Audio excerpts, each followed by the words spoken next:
So welcome to today's Business Spotlight. And today our special guest is Mr. Alan Gormley from Shopbox AI. Alan, you're very welcome. Great to see you today. You too. Thanks very much, Tom. Thanks for taking the time. Appreciate it. Fantastic. Well, listen, you've obviously gone to great efforts and lengths to dress up for today. So you've got everything looking well. So let's kick off by telling the people here, what do you do and how long have you been doing it? Yeah, so what do we do? So Shopbox AI, we are 100% in the retail industry and the online retail industry. And basically what we're doing is we're taking kind of Amazon level AI capabilities and making them available to any retail store. So in our industry, if you look at retail, Amazon is, you can love them or hate them, okay? But whether you love them or hate them, they are brilliant at understanding customer. And they do that in real time. As you're on the Amazon site, it just gets better and better all the time. The more you interact with it, the more it understands about you and the more interesting things it finds for you. And we're bringing that to every other retailer. So there's no other retailer that really competes at that level with Amazon. So that's what we enable them to do. And typically when we're talking to a retailer, it's all about sales. You know, it's all about the whole point of what we do is to engage customers deeper. So they tend to convert much higher, about 3 times higher than they would do otherwise. And they tend to spend more money. What you find is when you help customers, they buy more stuff. So we're very much about use AI to help people and to service them. And the actual effect is that they buy more stuff. So we can three times. Yeah.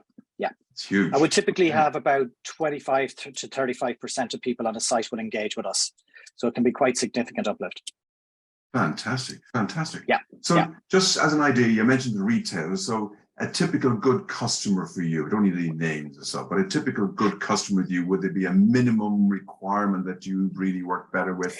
Yeah, so that's really interesting. So by the way, we've been around 2.5 years. So if I go back 2.5 years ago, I would have said, these are the sectors that we would probably play in. It's way wider than that now, way wider. So what we found is, once there's choice for the consumer, once a shopper can look and get a bit thrilled and a bit excited by finding things they wouldn't have found otherwise, the way you do in a physical store, once there's enough variety in the product catalog, we're a good fit. So we tend to work with retailers of every size. Like our largest would be Shoe in the UK. So we're across their whole business, but they're based out of the UK. And we're working right down to people who are essentially startup retailers who are just starting out, but they have a nice variety of product, and it's really about changing that experience for the consumer. So so typically we look at retailers who have about 300 plus products. And we have retailers that have up to over 200,000 products. So it's, there's a lot of variety there for the customer. Okay, so you hold their hand from the very beginning of what they have and say, okay, here's what you have. We're recommending you should do this, and this. AI kicks in. More interestingly than that, we just do it all. So we don't hold anyone's hand because our system is designed to just work. Okay, even easier. Yeah. So the whole point is it's a switch on system. So, and this is probably interesting when we started looking at the business, there were a lot of different ideas, a lot of things. My background is AI. I've been in it for 25 years, but it was like, well, what's the application going to be? And the more I looked at it, the more I realized that the application needed to be something that you could just switch on, because the biggest barrier for people, it's not money and it's not wanting to do something. They don't have the resources. They don't have the skills. So if you want something where you have to consult, you've just put huge barriers in front of every customer you're ever going to have. Yes. So our business is based 100% on the product goes in and it just works for a retailer, regardless who they are. I love that though. Turn it on. So you're actually giving the actual company you do business with time. Yeah. Fantastic. Yes, they're all. Sounds like a win to everybody there for me. So tell me, COVID came along, that awful C word again. Hopefully we'll stop talking about it sometime. But part of this interview is to find out what was the biggest impact on you during COVID, or was there any? And what were the one or two things that you were forced into doing because of it? Well, the biggest impact for me was I left my full-time job on the 29th of February and we went into lockdown less than 2 weeks later. So the biggest impact for me was a lot of 4-letter expletives to figure out what the hell was going on. But I think it was transformational for us. So first of all, it slowed everything down. We already had a customer who was interested. It slowed that down. But when you put that aside, we've been able to get access to people at a level of seniority in very large retailers because it's a 20-minute commitment to have a conversation about something that they're interested in, rather than, you know, booking time and getting on planes and all the carbon heavy stuff that we had to do in the past. So it's allowed us to approach people very, very differently.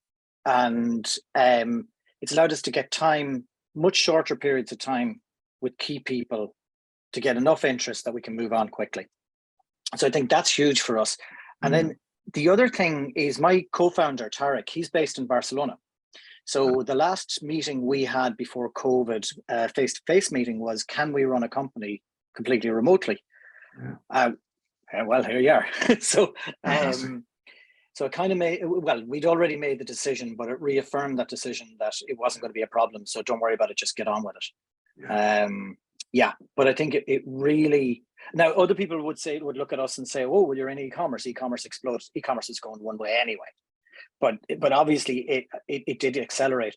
But the real thing was that there's no way we would have got the access to the people that I've talked to in the last 2.5 years without something fundamentally changing, where they didn't need to book rooms and make you coffee and all that stuff that came with meetings before, whereas now people can just have a quick conversation.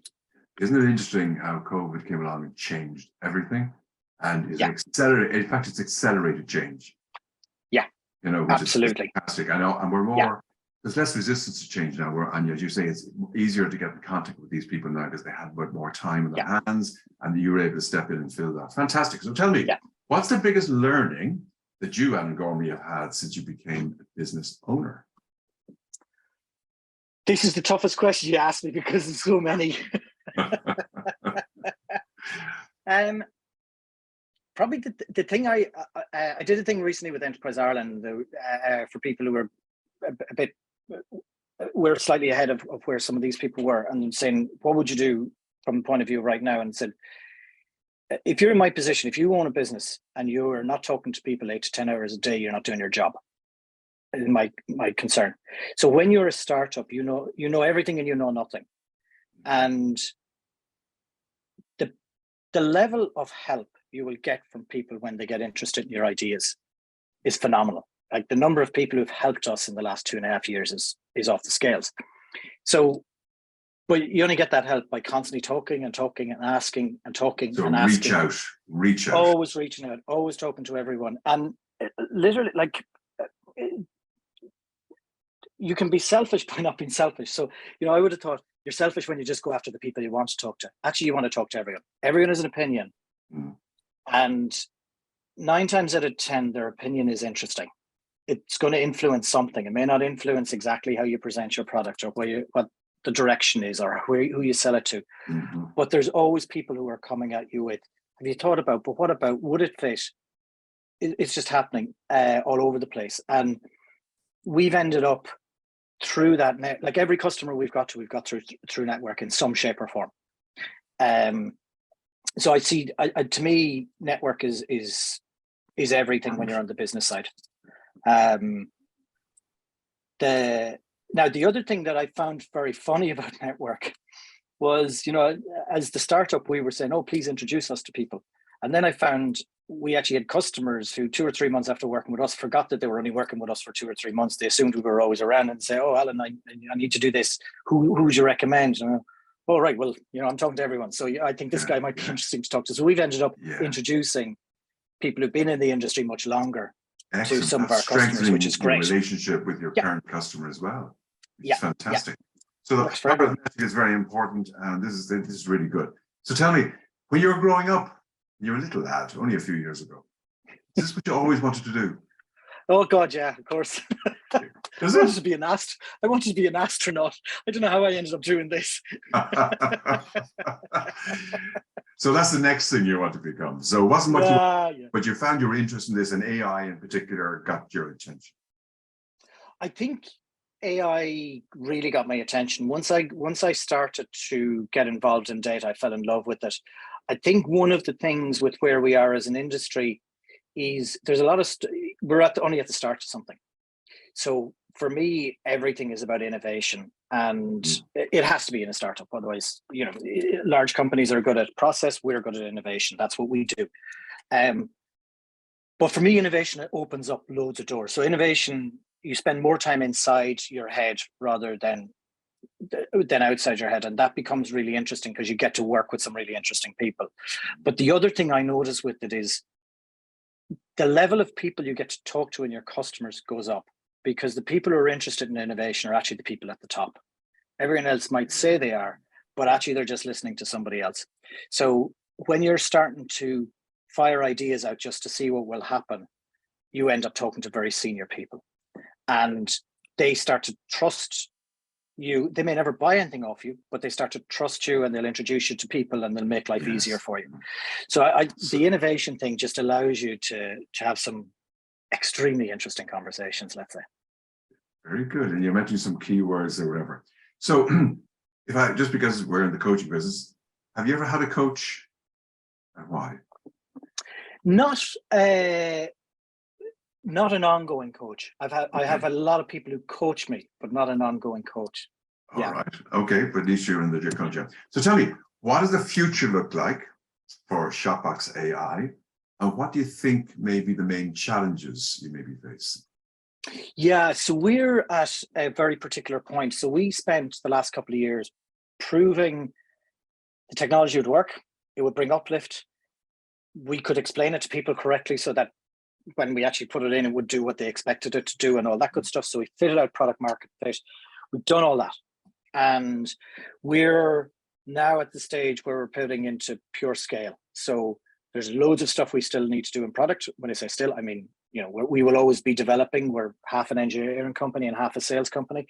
But now is our time to scale. So what myself and Tarek are looking at right now is who are the people we need to bring in to start to open up things that we can't do with the current workforce.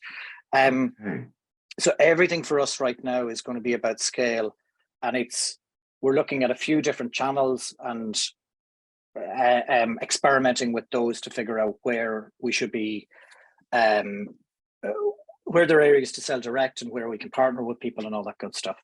So I think that's the most important thing for us going forward for the next year or two. Okay, so everything else is important to you. So tell me, what would you say to somebody thinking of going into business?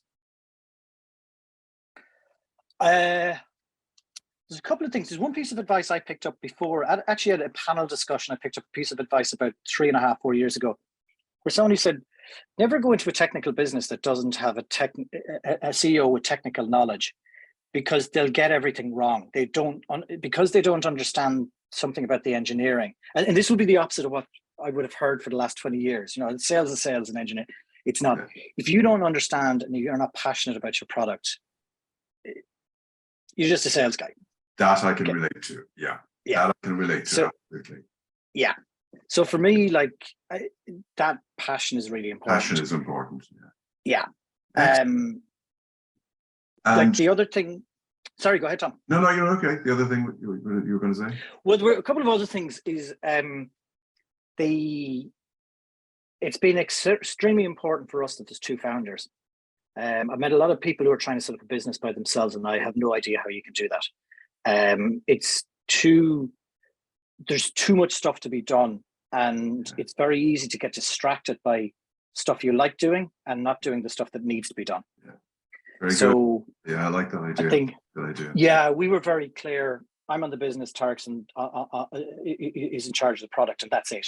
And it takes you time to kind of get that to settle down. Once that settles down, then everything becomes a lot more interesting. So now I can't spend my time thinking about product. I have to talk to people. That's my job, or a big part of my job. So I think that really helps. Having two founders makes a big difference. Divide and conquer helps. Very good. So let me last question here of two little things. What would be the best advice you'd give to an 18-year-old you? Oh my God. Don't do what you did for the first 20 years of your adulthood. Alan, you have to do that to learn. You got to do it, surely. Absolutely. I think, this is one, I was at a talk It was an American investor who was talking from VC talking about, he said, I'll never invest in an 18-year-old with an idea. He said, because it's very easy to fix problems when you don't actually understand the problem.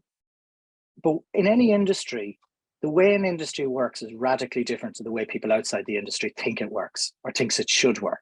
Yeah. Okay. Yeah. So everyone thinks, oh, if you do this, this will happen. That's not the way the industry is set up, because industries have evolved over hundreds of years. So his advice, I thought, was excellent. He said, I prefer to find somebody who's solving a problem that they suffer through rather than one they saw.